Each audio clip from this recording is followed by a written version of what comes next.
Assalamualaikum. Untuk video ni, Dini nak share dekat korang tentang wasiat menurut perundangan. Korang mesti dah tahu wasiat dari segi Islam tu macam mana, berkenaan dengan rukun, syarat, dalil bersyariatan dan banyak-banyak lagi. Jadi Dini tak nak cerita berkenaan dengan tu korang boleh cari sendiri. But dalam video ni Dini nak cerita kat korang wasiat menurut undang-undang. Apa tu wasiat? Macam mana nak menuntut wasiat? Macam mana nak buat wasiat? So, stay tuned. Baiklah, dekat negara kita ada 3 enactment berkenaan dengan wasiat orang Islam, iaitu enactment enactment wasiat orang Islam Negeri Selangor, enactment wasiat orang Islam untuk Negeri Sembilan dan Melaka. Jadi, menurut undang-undang, apa tu wasiat? Wasiat adalah ikrar seseorang yang diperbuat pada masa hayatnya ke atas hartanya atau manfaat untuk menyempurnakan sesuatu bagi maksud kebajikan atau apa-apa maksud yang dibenarkan menurut hukum syarak selepas seseorang itu mati. Jadi, siapa yang kena buat wasiat? Dekat mana nak buat wasiat? Macam mana nak buat wasiat? Dan kalau pewasiat tu dah mati, macam mana nak menuntut wasiat tu? Dan kalau ada pertikaian, macam mana nak bawa kes ke mahkamah? Soalan pertama, siapa yang patut buat wasiat ni? Okay, sebelum tu, kita kena tahu bahawa bila seseorang tu meninggal dunia, harta dia akan digunakan untuk buat pengurusan jenazahnya, membayar hutang-hutang, tuntutan harta sepencarian. Dan kalau orang tu buat wasiat, maka urusan wasiat perlu diselesaikan dulu. Dan baki harta pusakanya akan dibahagikan kepada waris yang layak menurut faraid. Siapa yang patut buat wasiat ni? Pertama adalah orang yang tidak mempunyai anak. Bila dia tak ada anak, mungkinlah dia ada orang yang dipercayainya dan dia nak bagi sedikit harta kepada orang tersebut. Dan yang kedua adalah orang yang mempunyai anak angkat. Macam kita tahu, anak angkat dia tak tergolong dalam kalangan waris-waris yang berhak untuk menerima faraid. Jadi untuk nak menjaga kepentingan ataupun nak menjaga, nak kata hak pun, sebagai kasih sayang lah kepada anak angkat ni, maka dia wasiatkan sebahagian hartanya kepada anak angkat tersebut.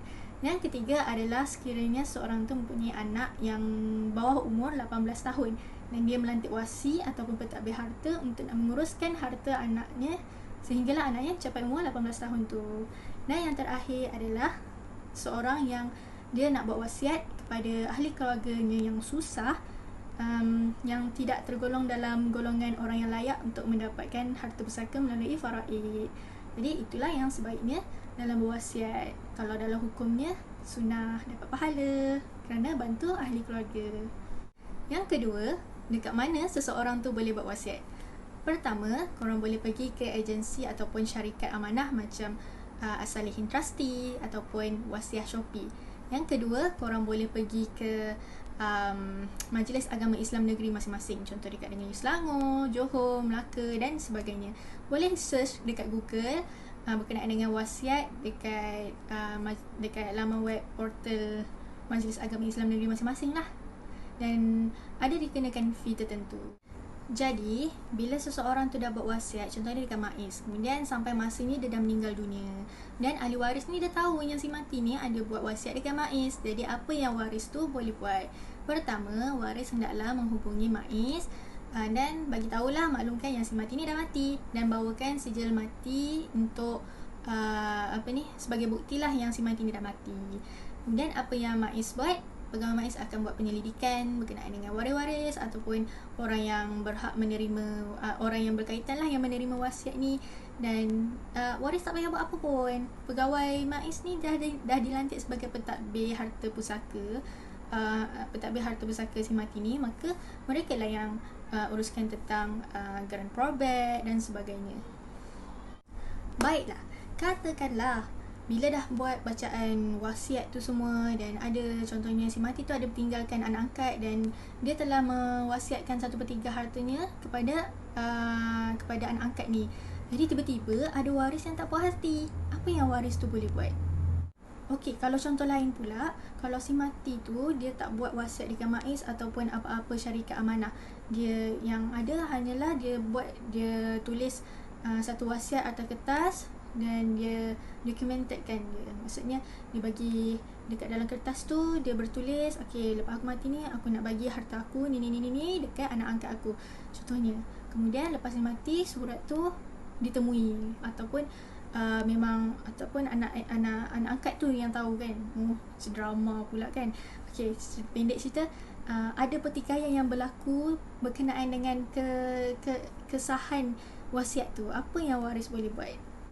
Baiklah, waris boleh bawa kes ni ke mahkamah syariah, yang mana mahkamah syariah dia berbidang kuasa untuk urusan-urusan pengesahan suatu wasiat itu. Nak pergi mahkamah tinggi ke, nak pergi mahkamah rendah syariah, itu bergantung kepada nilai harta si mati. Okey, pertama, waris boleh failkan saman ataupun penyata tuntutan. Saman ni bukanlah saman macam saman polis tu. Dia saman just nak bagi tahu dekat pihak defendant yang kena datang mahkamah. Tu saman suruh datang mahkamah lah. Dan penyata tuntutan nak menuntut harta nak suruh hakim untuk buat pengesahan berkenaan dengan wasiat ni. Sah ke tak? Baiklah,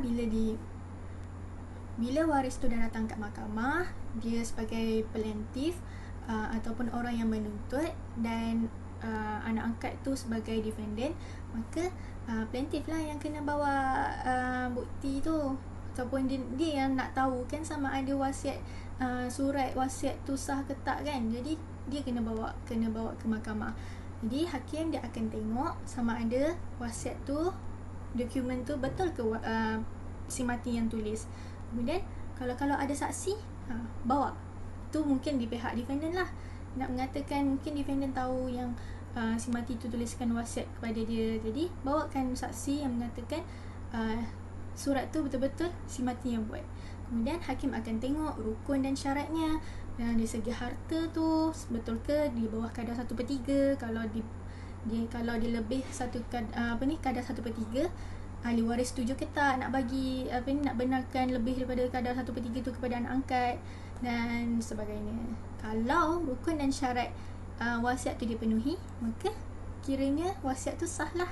Apa-apa pun dia berdasarkan ijtihad hakim syar'i. Jadi macam itulah wasiat menurut perundangan. Nanti Dina akan ceritakan pula berkenaan dengan harta seseorang yang tidak meninggalkan wasiat. Macam mana nak dapatkan harta tu, ke mana harta tu pergi, dan bagaimana nak menguruskan harta yang tak berwasiat ni. Kita jumpa video akan datang. Bye.